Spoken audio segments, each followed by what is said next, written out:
दीवानी चुड़ैल। ये कहानी है एक चुड़ैल की जो एक व्यक्ति के पीछे ही पड़ गई थी।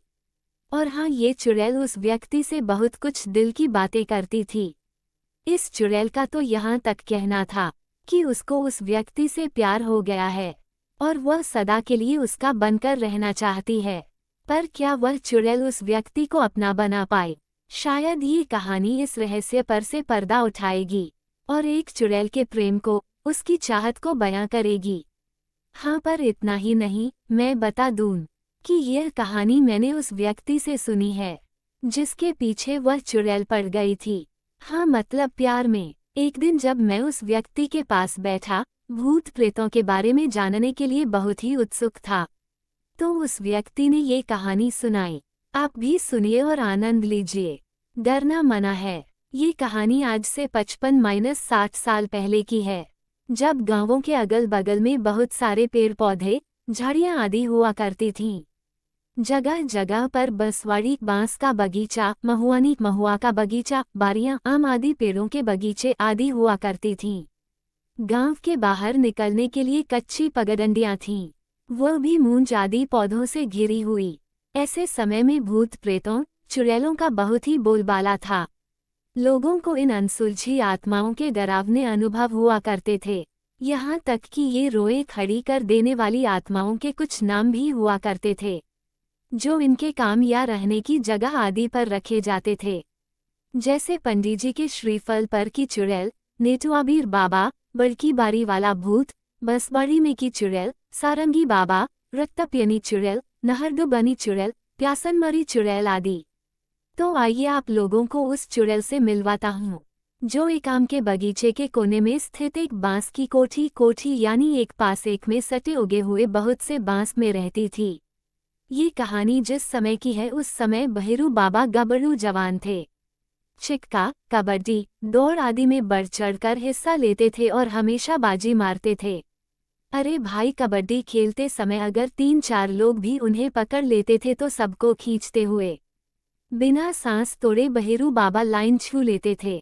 बहेरू बाबा के घर के आगे लगभग 200 मीटर की दूरी पर उनका खुद का एक आम का बगीचा था, जिसमें आम के लगभग 15-16 पेड़ थे और इस बगीचे के एक कोने में बसवाड़ी भी थी, जिसमें बांस की 3-4 कोठियां थीं। आम का मौसम था और इस बगीचे के हर पेड़ की डालियां आम से लगकर झुल रही थीं। दिन में बहेरू बाबा के घर का कोई व्यक्ति दिन भर इन आमों की रखवाली करता था, पर रात को रखवाली करने का जिम्मा बहेरू बाबा का ही था। रात होते ही बहेरू बाबा खाने पीने के बाद अपना बिस्तर और बसखटिया उठाते थे और सोने के लिए इस आम के बगीचे में चले जाते थे। एक रात बहेरू बाबा बगीचे में अपनी बसखटिया पर सोए हुए थे, तभी उनको बसवाड़ी के तरफ कुछ आहट सुनाई दी। बहेरू बाबा तो जग गए, पर खाट पर पड़े पड़े ही अपनी नज़र बसवाड़ी की तरफ घुमा दिए।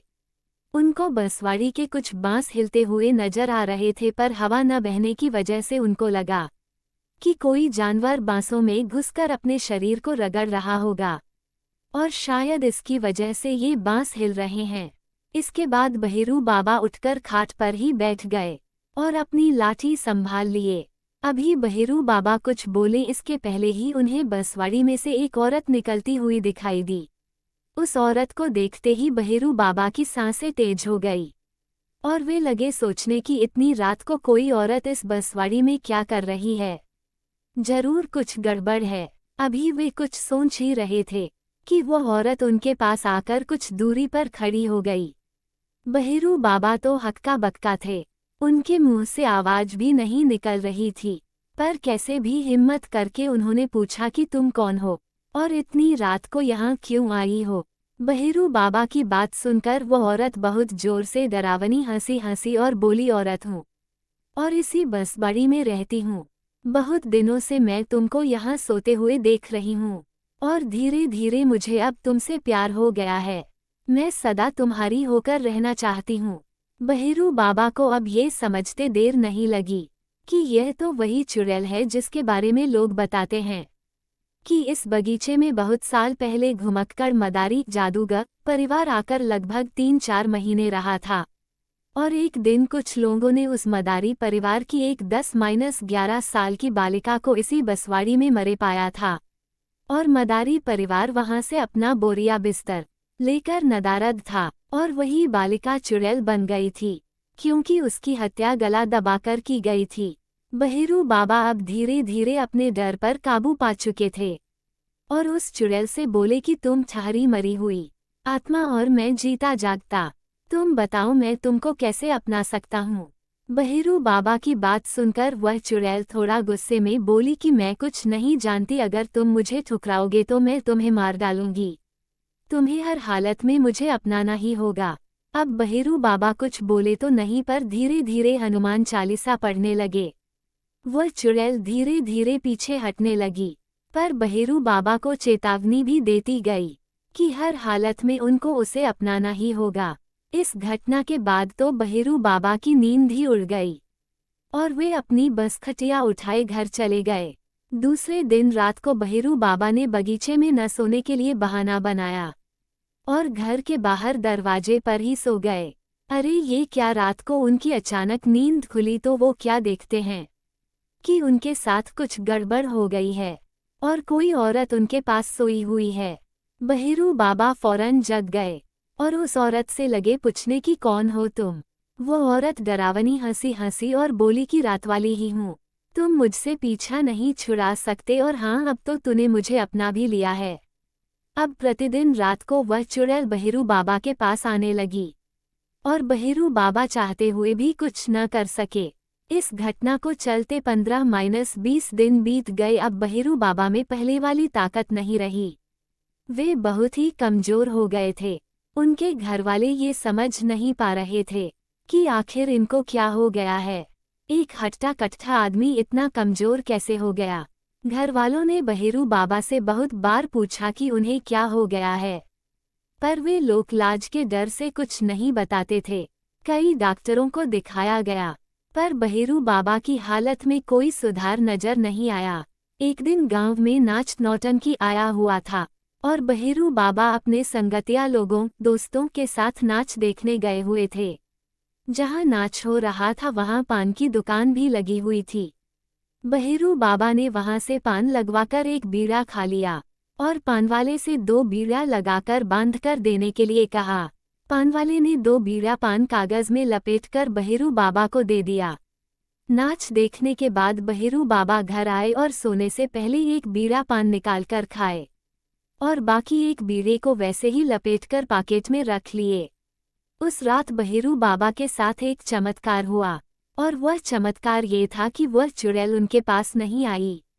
सुबह बहेरू बाबा जगे तो बहुत खुश थे। उनको लग रहा था कि पान लेकर सोने की वजह से वह चुड़ैल उनके पास नहीं आई। उन्होंने अपने पास रखे उस दूसरे बीड़ा पान को खाया नहीं, और दूसरी रात भी उसको पॉकेट में रखकर ही सोए। उस रात वह चुड़ैल तो आई, पर इनके खाट से कुछ दूरी पर खड़ी होकर चिल्लाने लगी। बहेरू बाबा की नींद खुल गई और वे उठकर बैठ गए। उस चुड़ैल ने गुस्से में कहा कि तुम्हारे पॉकेट में पानल पेटा जो कागज है उसको निकालकर फेंक दो, पर ऐसा करने से बहेरू बाबा ने मना कर दिया। लाख कोशिशों के बाद भी जब वह चुड़ैल अपने मकसद में कामयाब नहीं हुई तो रोते हुए उस बसवाड़ी की ओर चली गई। अब बहेरू बाबा को नींद नहीं आई। वे फौरन बैटरी टार्च जलाकर पानल पेटे उस कागज को देखने लगे। उनको ये देखकर बहुत विस्मय हुआ कि पान जिस कागज में लपेटा था वह कागज किसी अखबार का भाग था, और उसमें हनुमान यंत्र बना हुआ था। अब बहेरू बाबा समझ चुके थे कि पान की वजह से नहीं, अपितु हनुमान जी की वजह से उन्हें इस दुष्ट चुड़ैल से पीछा मिल गया था। दूसरे दिन नहा धोकर बहेरू बाबा मंदिर गए और वहां से एक हनुमान का लॉकेट खरीदकर गले में धारण किए। और इतना ही नहीं, अब रात को सोते समय वे हमेशा हनुमान चालीसा का पाठ करते और हनुमान चालीसा को सिर के पास रखकर ही सोते। अब बहेरू बाबा फिर से भले चंगे हो गए थे, और अब आम के बगीचे में सोना भी शुरू कर दिए थे। हाँ, पर वे जब भी अकेले सुनसान में उस बसवाड़ी की तरफ जाते थे उस चुड़ैल को रोता हुआ ही पाते थे। वह चुड़ैल बहेरू बाबा से अपने प्यार की भीख मांगते हुए गिड़गिड़ाती रहती, जय बजरंग बली।